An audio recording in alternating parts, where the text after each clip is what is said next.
Okay, well, here we are in front of the fireside again.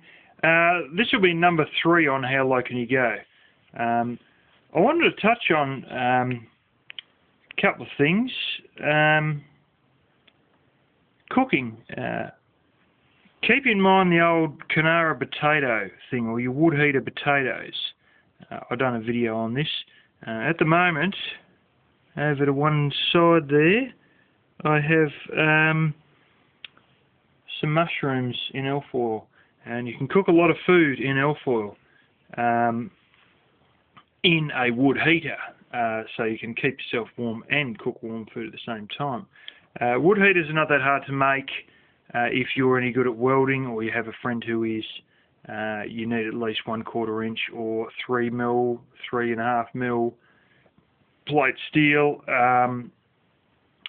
And yeah, you can weld one up. You can actually hear the convection draw and estimate how it's going, and also listen to the clicking if it's sort of getting colder and it's clicking and contracting. It means you're starting to run out of wood. Usually the embers will relight the next piece of wood in there. Now, I want to touch on something else too that has a lot to do with warmth, because I believe that's one of the big issues, is not so much getting food easily, and I've eaten plenty of food that my uncle got out of a dumpster that was actually of a better quality than what we'd been buying at a grocery store, because the grocery store had been getting all these ones that had funny things like root systems in the potatoes, like in the actual potato itself, strange sort of root structures, soft, rotten little hollow patches in some of them. We didn't get that with the ones we got out of the dumpster. Well, my uncle got out the dumpster. But I think it really begs the question of the area in which you're in. If you're a van dweller, you can move around to different areas. And I highly suggest in the colder months going to Florida or some other place that is actually warm, whether it's the deep south or whatever, where it won't sort of get really super cold, and that will save you mucking around trying to keep yourself warm all the time with firewood that may be hard to get when it's covered in snow. And I should mention that according to my nan, you can manage to put, you can actually get 1/3 of your wood wet and put that in, and you can burn it. And how it works is the existing fire will dry out the wet wood. You've got to start with dry stuff, but you can use wet stuff as part of it. But by that I don't mean green wood, I just mean dry wood that's dried out internally but then has got wet in the rain on the outside of that wood. And yeah, that's another thing. But I think in all of that, if you can move into a warmer area, you will save mucking around with firewood. You will save getting sick from being so cold, because often you can get a cold from being cold and it'll bring on other sicknesses as well from being cold. So being warm is a big thing. But if you can literally drive to an area such as Florida where it is warm during the winter, or not as cold during the winter, then you'll save yourself a lot of trouble and help your health a lot, because it won't be such a big deal to get warm.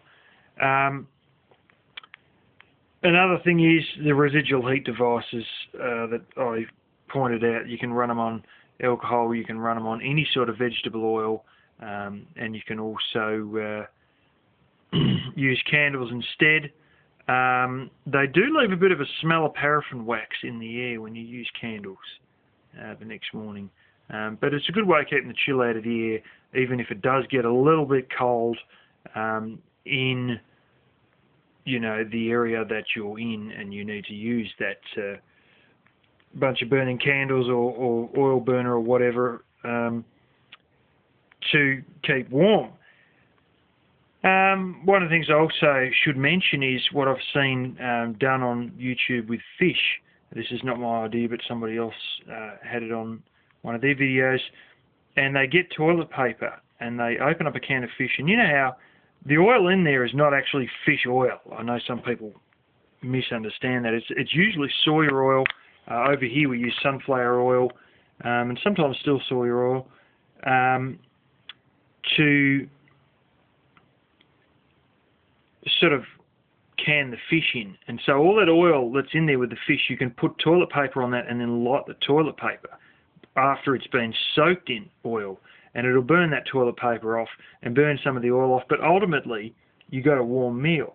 Now I don't know really how good this is, if there's any sort of plastic film or coating on the sides of the tin. That may not really help the situation there, but yeah, it's an option for a warm meal in regards to fish.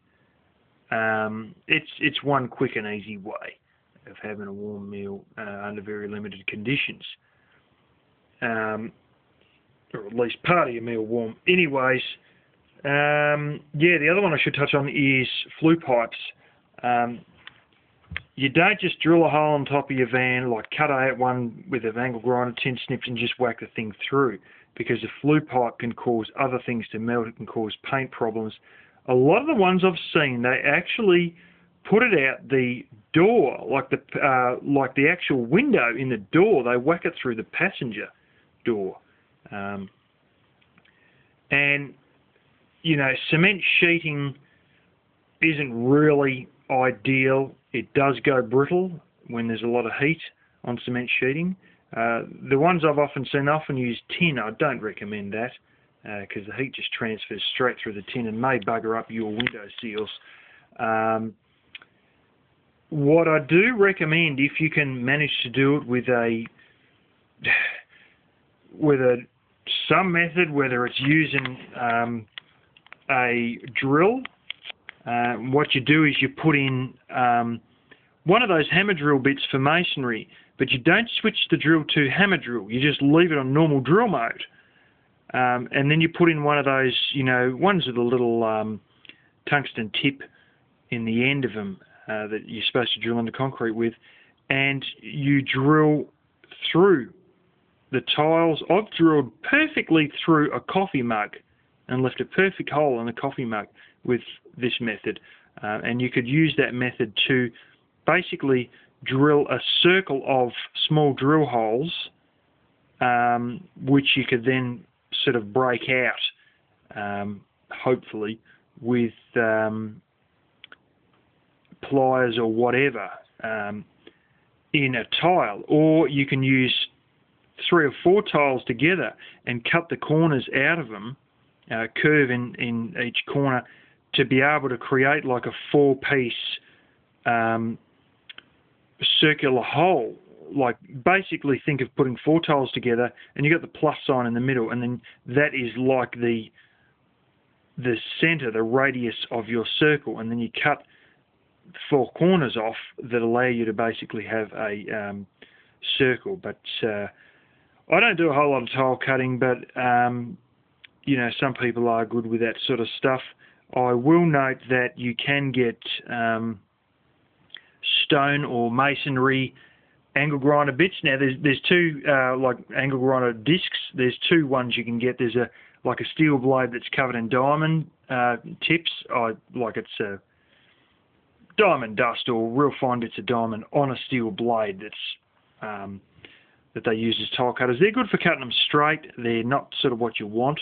What you do want is the grinding discs for angle grinders that look much like normal grinding discs that you use for steel, and you can use those plus a bit of chalk or whatever to mark your bit out and sort of, you know, grind around slowly with them. You're probably best with a cutting disc, because you can also use cutting disc as grinding disc, and initially cut it or cut a few slots in there to get the general shape, and then work your way along to make nice round tile sides. But there may be a way that's a lot easier than that, and that is heat-proof rubber. There's rubber used under automotive circumstances, and also right on top of this wood heater, the flue goes through heat-proof rubber for that, where it joins up with the roof. I bought that at a hardware store. It's heat-proof rubber flue thingy. It's made for specifically what I'm using it for.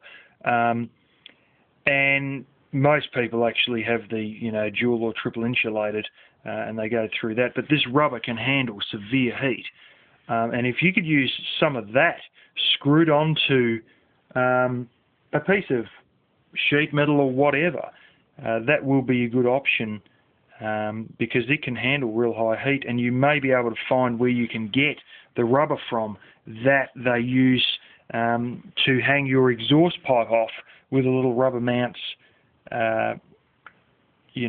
underneath your car that holds your exhaust pipe. So that sort of stuff will be good for a flue. But you've got to be seriously careful. A lot of people go and put it on their passenger seat, but you've got to have some sort of a framework or something, probably also involving more tiles to allow you not to catch your seat on fire, basically. It is a risky little venture doing that, but it can be done.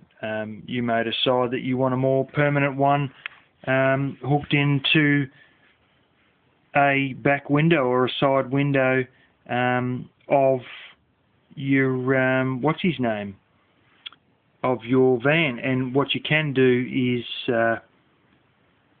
you can get silicon sealant that's designed for roofs and guttering, and you can put that on the edge of your rubber seal, your heat-proof rubber, to try and create a decent seal there to stop any water getting in. But sort of in all that, remember that the water's likely to fall from the top, so you sort of overlap a bit of steel over the top, a bit like roof shingles and all that sort of thing, where you overlap one over the top of the other, or weatherboards, you overlap one over the top of the other. Think about that with a piece of steel that you use to mount your heat-proof rubber on before you put your flue through it. Get the piece that's going to be at the top and have the steel overlap the rubber so that the water doesn't flow down the steel and flow underneath the rubber and into your vehicle, but actually over the top of the rubber, and then it lands on the top of the rubber and drips off from there, where basically part of the rubber will actually sort of be visible inside the vehicle because the steel is going over the top of it, but only on the upper part, or primarily on the upper part, and maybe on the sides, but not on the bottom of where it works. But yes, it could work that one of your doors you keep secured on the back of your van and use the window there for it. But you've got a big advantage in the United States with all these large vehicles that you do have, that you can easily put curtains up in, and or just paint the windows blimmin' black from the inside, and yeah, basically have a little curtain somewhere behind the driver and front passenger seat. And I've seen one by a bloke who become quite well known. He sort of dropped out again.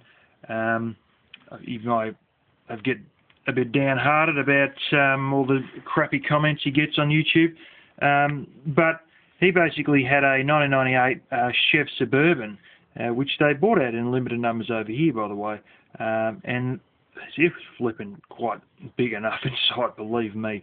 He only had the front seats in and ripped all the back seats out. And he was in there, had his little solar rig and the whole lot, and he only really needed to work 5 hours a week. But as for the $8 and $10 an hour jobs, it's good that you can still get those. I know it's crap wage, but it is better than nothing. And if you expect things to get bad, keep in mind those jobs just to give you enough money to help you to set up.